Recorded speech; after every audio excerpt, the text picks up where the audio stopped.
Shalom, shalom, bien-aimés, nous continuons avec nos enseignements sur la prière pour avoir la croissance des fruits du Saint-Esprit dans notre vie. Et aujourd'hui, c'est la journée numéro 2. Le matin, entre 3h et 6h du matin, c'est le bon moment pour tout chrétien d'avoir faim, d'avoir la soif de Jésus-Christ de Nazareth, que les fruits du Saint-Esprit puissent croître, grandir dans notre vie, bien-aimés. Nous ne devons pas nous mettre une limite d'être seulement des chrétiens qui partent le dimanche à l'église, nous prions et que de temps en temps, quand nous avons un petit temps, nous lisons la Bible et quand nous avons un petit temps, nous allons prier si nous le voulons. Ça, c'est pas la définition de la vie d'un chrétien qui est né de nouveau et qui a une nouvelle naissance. Jésus veut que nous ne négligeons pas notre salut. Ça veut dire que notre salut, nous devons la vivre pleinement. Nous devons vivre tout ce que le Seigneur a prévu que nous puissions vivre, des miracles, des prodiges, des grandes choses que le Seigneur veut faire à travers nous. Et c'est pour ça que tôt le matin, nous prions Jésus-Christ de Nazareth pour qu'il puisse nous faire grandir spirituellement, que nous puissions avoir une croissance spirituelle et que nous puissions avoir des fruits du Saint-Esprit qui vont effectivement glorifier le nom de Dieu à travers ce que nous serons en train de faire. Galates chapitre 5 au verset 22 nous parle des 9 fruits du Saint-Esprit.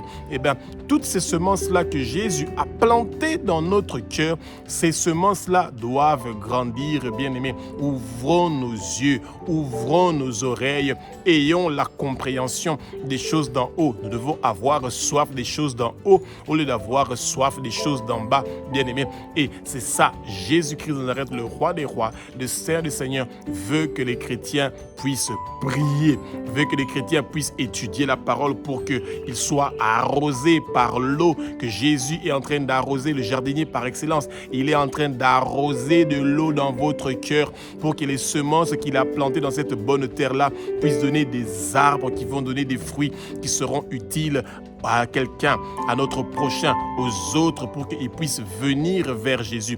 À travers les fruits du Saint-Esprit, les gens vont venir vers Jésus-Christ de Nazareth, bien-aimé. Quand un arbre a des fruits, tout le monde regarde cet arbre-là. Tout le monde veut prendre un fruit de cet arbre-là pour pouvoir le manger. Et c'est vous qui êtes cet arbre-là que notre jardinier, Jésus-Christ de Nazareth, a choisi pour que vous soyez celui qui est en train de porter ces fruits qui vont être une bénédiction pour les autres. C'est vous qui allez amener ceux qui sont perdus, les âmes perdues. C'est votre parole que Jésus va utiliser pour que cette parole puisse toucher ceux qui sont dans le besoin d'avoir la vie éternelle comme vous avez la vie éternelle, bien-aimé. Que le Saint-Esprit prend le contrôle de ma bouche, que ce que je veux dire, que ce ne soit pas des paroles qui viennent de moi, que ce soit des paroles qui sont inspirées par le Saint-Esprit, que les écailles tombent, que vos oreilles s'ouvrent et la compréhension. Vous allez connaître la vérité et la vérité va vous affranchir, bien-aimés. Actes chapitre 2 du verset 1 au verset 4 nous dit ceci, bien-aimés, que le vent impétueux du Saint-Esprit commence à souffler dans le lieu où vous êtes, bien-aimés, et soyez remplis et recevez le feu, la flamme du Saint-Esprit, bien-aimés. Les 4 évangiles, celui de Matthieu, de Marc, de Luc et de Jean, vous parlent de ce que Jésus a fait avec les fruits du Saint-Esprit qui étaient en lui. C'est lui qui est ce jardinier-là, qui est en train de planter ces semences-là en qui que ce soit pour qu'il puisse être son instrument qu'il veut utiliser. Et c'est pour ça que l'acte des apôtres, c'est l'acte de tous les chrétiens. Vous aussi, vous faites partie de là. La continuité de ce que Jésus veut faire, est en train de faire dans le monde, vous et moi, nous sommes la continuité de ce qu'il est en train de faire à travers ces fruits du Saint-Esprit qui sont en train de grandir en nous. Le nom du Père continuera à être glorifié et l'objectif est que les brebis perdues qui sont dans les ténèbres se tournent vers la lumière qui est Jésus-Christ de Nazareth, qui est la parole. Et Dieu veut que vous puissiez grandir dans la parole. Jésus veut que vous puissiez grandir dans la parole. Lui qui est bon, lui qui est grand, lui qui est saint, saint, saint, l'Éternel des armées. Toute la terre est remplie de sa gloire. Le monde entier est rempli de sa gloire. Et Jésus veut absolument qu'on puisse reconnaître quand on vous voit que les fruits du Saint-Esprit sont en train de faire leur travail. Et tout chrétien ne doit pas négliger que l'arbre qu'il est ne puisse pas réussir à grandir jusqu'à donner des fruits. Non, le Seigneur ne veut pas que vous vous limitez à un chrétien qui est né de nouveau, qui a reçu la nouvelle naissance. Non, le Seigneur veut que vous soyez un instrument qui va guérir les malades, faire des miracles, faire des prodiges. Partout où vous allez partir, quelque chose va se passer. Vous allez faire quelque chose au nom puissant de Jésus-Christ de Nazareth. Et c'est pour ça, le matin, entre 3h et 6h du matin, quand vous vous réveillez, demandez à Jésus-Christ de Nazareth que les fruits du Saint-Esprit puissent grandir, croître en vous, que vous puissiez être un instrument que Jésus va utiliser puissamment pour pouvoir gagner des âmes pour l'avancement de son royaume. Alléluia. Bien aimés, nous devons toujours nous rappeler Matthieu chapitre 24 au verset 12. Jésus nous invite à ne pas refroidir notre amour pour Dieu. Eh bien, dans les heures du peuple juif, eh bien, la nouvelle journée commençait à partir de 18h. Donc, à partir de 18h, pour nous qui utilisons l'heure romaine, c'est là où l'heure commençait, en fait. Donc, une nouvelle journée, c'est à 18h que ça commence et l'ancienne journée se termine donc à 18h, bien aimé.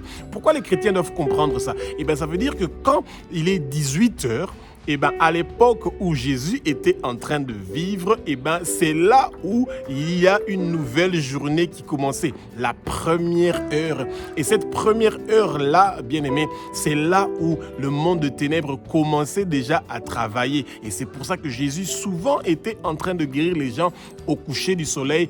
Dès que la première heure commençait, dès que 18h commençait, c'est là que Jésus commençait à faire des grandes choses. Eh bien, quand vous regardez aujourd'hui, bien aimés, les vols, les accidents monstrueux, bien aimé, les tueries qui sont en train de se passer, les tyrannies, la consommation de la drogue, de l'alcool, les musiques, la débauche, la tyrannie, toutes sortes de choses horribles. C'est dès que 18h commence, vous allez remarquer que les démons sont excités et que la majorité des grandes choses que les gens ne pouvaient pas faire quand il y avait le soleil, et ben dès qu'ils commencent à faire un peu sombre, ils commencent. Et de 18h jusqu'à 6h du matin, c'est de longues journées et qu'ils sont en train de faire des choses qui sont horribles.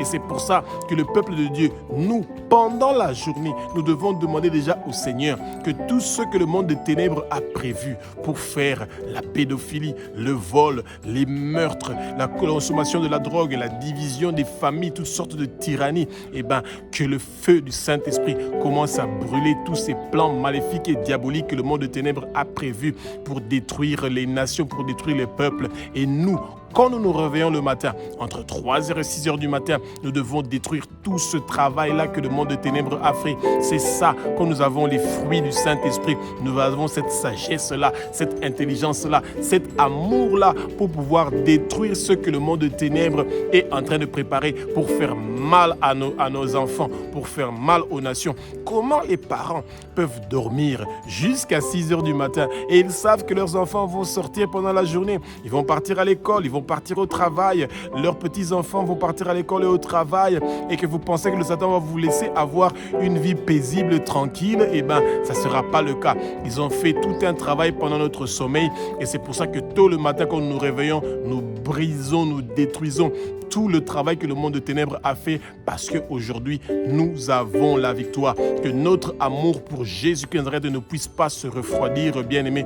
Non, nous devons être chauds, nous devons avoir la force, la flamme, le feu, pour que tout ce que le monde de ténèbres a prévu contre nous, qu'il ne puisse pas réussir et prospérer au nom puissant de Yeshua HaMashiach. Alléluia. Bien aimé, dans 2 Timothée chapitre 4, du verset 3 au verset 4, Jésus nous invite, bien aimé, à prier pour que le feu du Saint-Esprit commence à brûler toutes paroles qui sont en train d'être prononcées dès le matin à détourner le peuple de Dieu de la saine doctrine. Eh bien, ça, c'est un problème capital que nous sommes en train de vivre aujourd'hui. Que les gens sont en train de recevoir des enseignements qui font plaisir à leur cœur. Ils reçoivent des enseignements qui font plaisir à leurs oreilles. Ils reçoivent des enseignements qui est en train d'apaiser leur soif de commettre les péchés, de faire les choses qui sont mauvaises. Et la souffrance, c'est vrai que nous l'avons, bien aimé, mais quand vous voyez comment nos sœurs, nos frères, nos sœurs qui sont en train d'avoir comme amants, elles sont des concubines, des papas qui sont grands, et nos jeunes frères qui sont en train d'avoir, qui sont donc les petits pompiers de nos mamans pour qu'ils puissent avoir de l'argent. Et c'est cet argent-là que nos jeunes et nos jeunes frères et sœurs sont en train d'amener à la maison pour faire manger leurs parents et leurs frères, leurs sœurs, toute la famille. Ils amènent le poison. Et c'est pour ça que dès le matin, nous devons prier le Seigneur bien-aimé, que la saine doctrine, les enseignements de la saine doctrine puissent venir, la crainte de Dieu, que nous devons inviter le Saint-Esprit de guider notre journée, d'être avec nous dès le matin, que nos nations, nos familles, nos proches reçoivent le feu du Saint-Esprit, qui puisse être avec Jésus-Christ Nazareth, le roi des rois, le Saint des seigneurs. Quand vous vous réveillez le matin, vous entendez comment les gens sont en train de prier, bien-aimés. Ils parlent seulement de Dieu, Dieu, Dieu, Dieu, Dieu. Ils ne parlent pas du Saint-Esprit. Ils ne parlent pas de Jésus-Christ Nazareth. Ils ne parlent pas de que la parole est notre base. Et bien, quand nous construisons notre vie chrétienne, nous devons la construire sur la parole, bien-aimée, et qu'il y a un seul Dieu que nous devons adorer. Ces bonnes choses qui viennent de la saine doctrine, les gens ne veulent plus entendre ça. Ils sont devenus amoureux des paroles de leur pasteur qui leur parlent des richesses, de la prospérité, qui leur parlent de faux miracles, qui leur parlent des choses qui sont horribles, bien-aimés. Et c'est pour ça que vous, en tant que chrétien, quand Jésus vous a choisi pour qu'il y ait la croissance des fruits du Saint-Esprit dans votre vie, eh bien, vous allez prier pour que les gens puissent avoir la crainte, le respect de la saine doctrine, et que Dieu est unique et que le Saint-Esprit continue à remplir le peuple de Dieu, et que Jésus, qui a payé le prix sur la croix, que son œuvre continue, et que le peuple de Dieu, les nations, partout où ils sont, qu'ils quittent les ténèbres pour se tourner vers la lumière. Vous, bien-aimés, nous, bien-aimés, nous sommes le sel de la terre. Nous sommes ceux qui amènent la saveur, et c'est pour ça que nous devons prier le matin de bonne heure, entre 3h et 6h du matin. Commencez déjà à prier pour nos frères et nos sœurs que le monde de ténèbres est en train de préparer pour les écarter de la lumière et les retourner dans les ténèbres d'où ils viennent. Et beaucoup sont innocents. Ils ne comprennent pas qu'on est en train de leur donner des messages qui est en train de les éloigner du Père, qui ne le motivent pas, qui est en train de leur confirmer que ce qu'ils sont en train de faire, il n'y a rien de mauvais dans cela. Bien aimé, dans un pays où nous avons des gens qui reçoivent un salaire de $100, de $90 le mois. Comment quelqu'un peut venir pour donner $100,000 dans une église? On ne va pas se poser la question de savoir d'où viennent ces $100,000 là dans un pays où les gens sont en train de toucher un salaire de $50 et de $90, de $100 le mois. Les peuples de Dieu doivent faire très attention.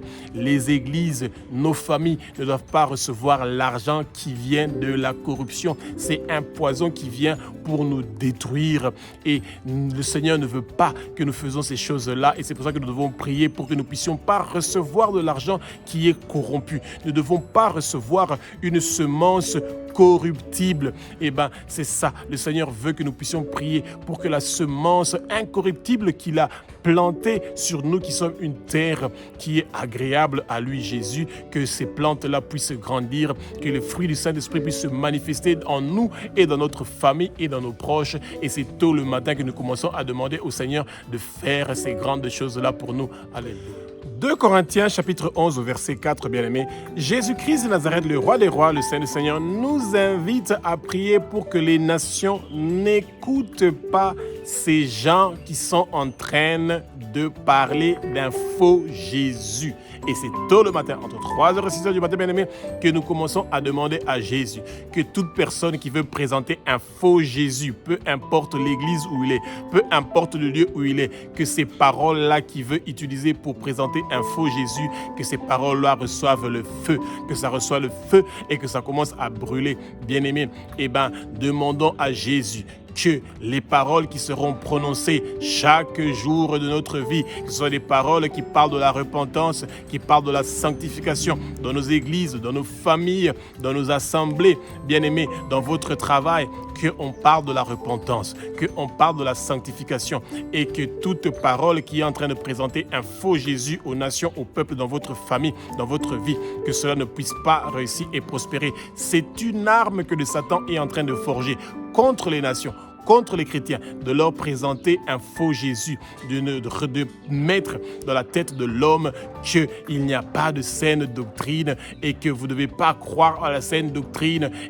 Bien-aimés, rassurez-vous, le Seigneur veut que nous continuions à parler aujourd'hui, maintenant. Nous devons prier pour la repentance. Nous devons prier pour la sanctification. Nous devons avoir des messages qui poussent le peuple de Dieu à vouloir changer, être transformé, qui puisse recevoir les fruits du Saint-Esprit et que ces fruits du Saint-Esprit puissent grandir. Et les fruits du Saint-Esprit peuvent grandir dans nos vies à travers la repentance, à travers la sanctification, parce que nous voulons, bien-aimés, ressembler à Jésus-Christ de Nazareth, notre modèle, notre exemple. Et c'est pour ça qu'il nous a fait que nous puissions être le sel de la terre. Et à travers nos prières et à travers ce que nous sommes en train de lire à haute voix, la parole du Christ, il y a quelque chose qui est en train de se passer dans la vie, bien-aimée. Il y a une puissance dans le sang de Jésus. Il y a une puissance dans le sang de Jésus. Il y a une puissance dans le sang de Jésus qui est en train de détruire tout travail que le monde de ténèbres est en train de faire pour présenter un faux Jésus aux nations, au peuple et aux familles. Et que Jésus, à travers le sang qu'il a versé sur la croix de Golgotha, la repentance est en train de venir dans nos familles, dans nos nations. La sanctification est en train de venir dans nos familles et dans nos nations. Et nous savons que nous sommes plus que vainqueurs. Nous avons la victoire. Tout ce que le monde de ténèbres a prévu pour détruire notre vie et la vie de nos enfants, ils ne vont pas réussir et prospérer. Bien-aimés, rassurez-vous que vous avez été choisis par Jésus-Christ de Nazareth pour être l'arbre qui va porter des fruits. Et aujourd'hui, les fruits du Saint-Esprit vont croître, grandir en vous. Et vous allez voir que vous êtes un instrument que Jésus va utiliser avec puissance aujourd'hui et éternellement pour que le nom du Père soit glorifié. Alléluia. Galates chapitre 3 au verset 13, bien-aimés. Jésus-Christ de Nazareth est mort sur la croix de Golgotha à notre place. Celui qui commet le péché mérite la mort. Et parce que Jésus ne veut pas que nous mourons, il est mort à notre place. Et quand nous nous réveillons tôt le matin, nous devons demander à Jésus que le maximum des gens, que toutes les nations ne puissent pas mourir, mais qu'ils puissent recevoir Jésus comme Seigneur Sauveur et Maître dans leur vie. Bien-aimés, les chrétiens doivent apprendre à dire ces bonnes choses-là. Ça fait partie des fruits du Saint-Esprit. L'amour, la patience, la persévérance. Nous devons persévérer. Continuer à demander à Jésus que ceux qui ont péché, aie pitié d'eux, aie pitié de nos parents qui avaient péché, aie pitié de nos ancêtres qui avaient péché. Aujourd'hui, Jésus, nous te sommes infiniment reconnaissants parce que toi, tu es mort à notre place sur la croix. Et maintenant, nous voulons, Jésus, que tu prends tes semences, tu prends tes semences incorruptibles, que tu commences à les planter dans le cœur de toutes les nations, de toute personne, à commencer par moi-même, Jésus. Plante les semences des fruits du Saint-Esprit dans mon cœur. Que mon cœur et le cœur de toutes les nations soient lavés par le sang précieux de Jésus. Que mon oreille droit, mon pouce droit et mon orteil droit soient marqués par le sang précieux de Jésus. Et que maintenant, que personne ne puisse me toucher, que personne ne puisse toucher ton peuple, ô Jésus, pour que ton peuple puissent recevoir de l'eau de toi qui es le jardinier par excellence et que le fruit du Saint-Esprit puisse grandir dans les nations, dans les peuples bien-aimés. C'est vous, nous les chrétiens, qui sommes le sel de la terre. C'est avec nos prières, c'est avec nos paroles que Jésus va utiliser et avec le Saint-Esprit, il va partir, ce vent-là va partir partout dans le monde entier, ce vent impétueux va aller partout dans le monde entier pour que le peuple de Dieu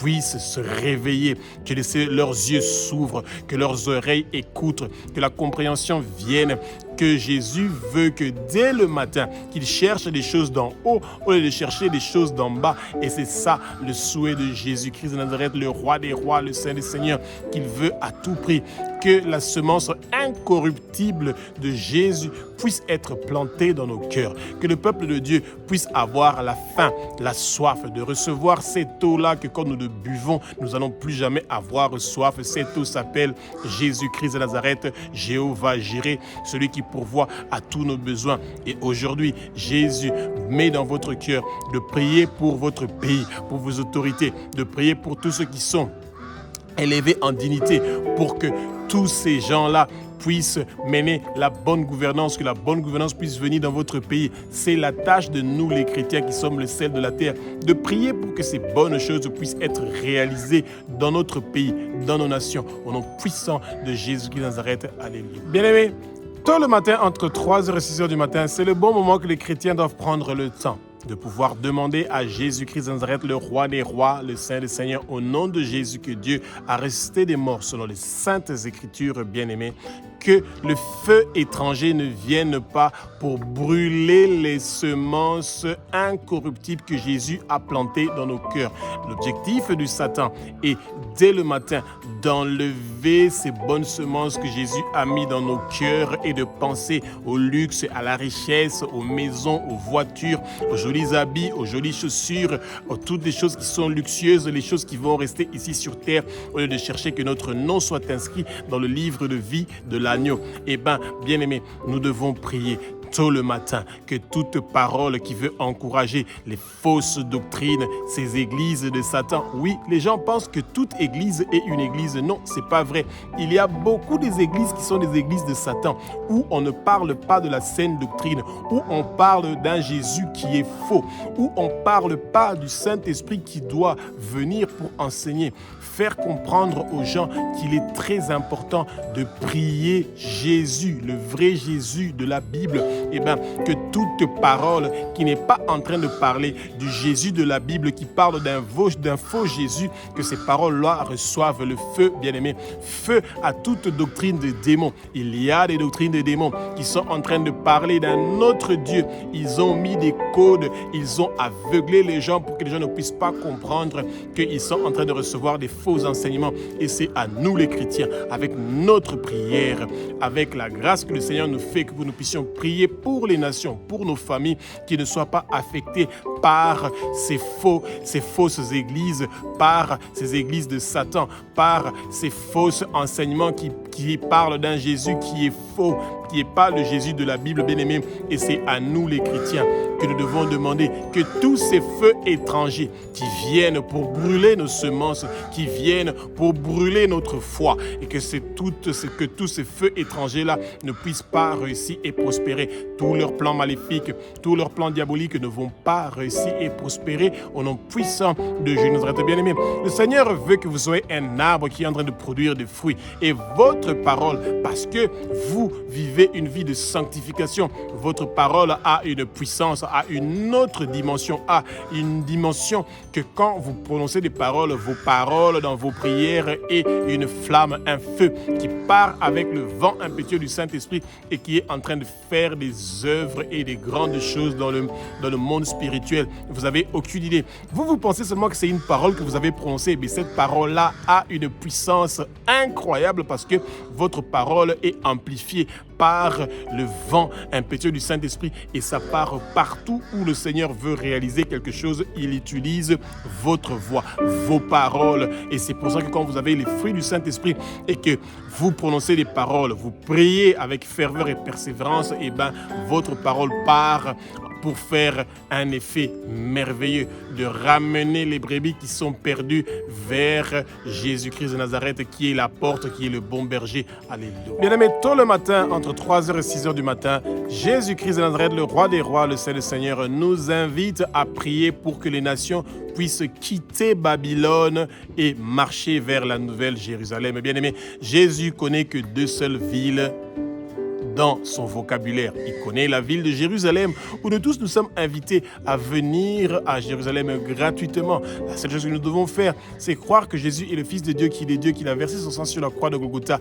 pour que nous puissions avoir la vie éternelle. Et bien, la ville de la nouvelle Jérusalem, c'est le lieu où ceux qui ont cru en Jésus et qui ont vécu dans la sanctification, dans la sainteté, ont le droit d'être dans ce royaume-là. Et Jésus nous attend devant la porte de Jérusalem pour nous accueillir parce que nous avons vaincu, nous avons la victoire. Notre nom est inscrit dans le livre de vie de l'agneau et ne sera jamais effacé, bien-aimé. Et Babylone, c'est tout ce qui est contre Jésus-Christ de Nazareth et sa parole. C'est ça le travail de l'Antéchrist. Il est en train de faire un travail nuit et jour pour éloigner le peuple de Dieu de l'amour de Dieu. Il veut refroidir l'amour de l'homme pour Dieu, pour que lui puisse prendre la place. Bien-aimés, quand vous regardez nos églises, nos assemblées aujourd'hui, ils sont devenus des congélateurs, des chambres froides. Les gens entrent, ils sortent, rien ne change dans leur vie. Et c'est pas ça. En tant que chrétiens, nous devons comprendre que nous devons prier, bien-aimés,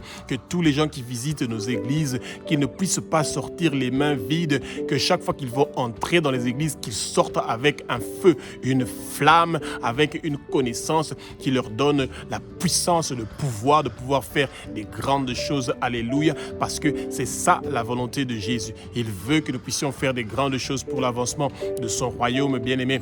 Et c'est pour ça que nous devons prier pour que le peuple de Dieu quitte les ténèbres pour se tourner vers la lumière. Et tôt le matin, c'est le bon moment, bien-aimé. Ne pensez pas parce que vous vous répétez tous les jours, vous en répétez, que les nations quittent les ténèbres pour aller vers la lumière et qu'à un moment vous êtes fatigué. Ne vous fatiguez pas, persévérez. Que tous ceux qui sont tombés puissent se relever, que tous ceux qui ont été découragés, qui puissent avoir le courage, qu'ils soient fortifiés et qu'ils continuent à prier pour que les autres puissent recevoir quelque chose, pour que les autres soient dans la force, le courage, que l'évangile de Jésus puisse continuer à être propagé partout dans le monde entier, que nous puissions gagner des âmes. Préparons-nous, bien-aimés. Jésus revient bientôt.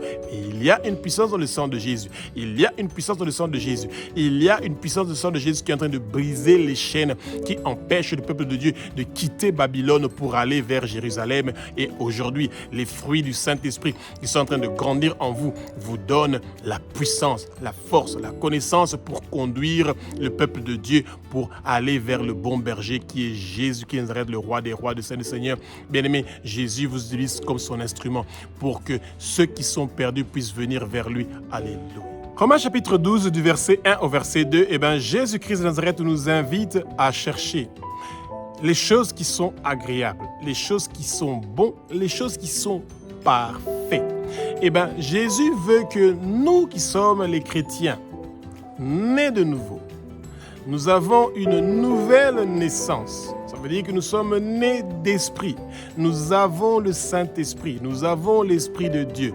Nous devons prier avec persévérance, avec ferveur pour que les nations puissent avoir la soif, la faim de pouvoir être bon, de pouvoir être agréable, de pouvoir être parfait pour Dieu. Et c'est ça. Et aujourd'hui, les chrétiens de nos jours, bien-aimés, ne veulent plus être bons. Ils ne veulent plus être agréables. Ils ne veulent plus être parfaits. Ils veulent seulement avoir le nom de chrétien ou le nom de l'église. Moi, dans notre église, moi, je fais partie de telle église. Moi, je fréquente telle église. C'est pas l'église que vous fréquentez, c'est pas la religion que vous avez qui va vous emmener vers Jésus-Christ de Nazareth, le roi des rois, le Saint des seigneurs. Non, vous devez être fiers que vous servez Jésus-Christ de Nazareth. Vous devez être fiers que Jésus est le roi, le Seigneur qui est en train de régner dans votre vie et qui est en train d'amener la bonté, qui est en train de vous rendre agréable et qui est en train de vous rendre parfait. Et sans Jésus, nous ne pouvons pas être bons, agréables et parfaits. Non, nous avons besoin de lui. Et c'est pour ça que quand vous, Jésus, a ouvert vos yeux, vos oreilles et vous a donné la compréhension de ces choses qui viennent d'en haut, eh bien, nous devons faire le maximum, bien-aimés, pour pouvoir ne pas chercher les choses du siècle présent, les choses d'en bas, mais nous devons chercher les choses d'en haut pour que nous puissions avoir les fruits du Saint-Esprit qui vont arriver à maturité, qui vont être des fruits tellement bons que personne ne pourra les résister. Partout où vous allez marcher, la lumière vous accompagne. Partout les gens vont vous voir, ils vont savoir qu'il y a des fruits que nous pouvons prendre de cette personne-là pour pouvoir avoir quelque chose. Jésus est un Dieu qui est formidable et merveilleux. Et je sais que quand vous vous réveillez tôt le matin, entre 3h et 6h du matin, et vous commencez à intercéder pour que les nations puissent recevoir la bonté, qu'il soit agréable et qu'il soit parfait, cela va se réaliser au nom puissant de Jésus de Nazareth. Bien-aimés, persévérons dans la prière, continuons, parce que Jésus nous a donné un grand travail à faire pour l'avancement de son royaume. Alléluia.